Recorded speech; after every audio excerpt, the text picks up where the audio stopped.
Hi, quick and honest review of this dog seatbelt. I've had it for about 4 years now and the quality has been great this whole time. It's really easy to click into your normal seat buckle in your car so it can go into any car.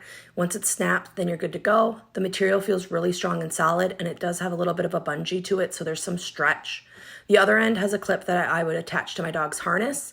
I prefer using a harness for my dog in the car versus a collar just so it's not pulling at her neck. The clip has a sliding lock in place too, so that's secure. It keeps my 30-pound dog in the back seat really nicely. I've had to slam on my brakes before and she didn't fly forward.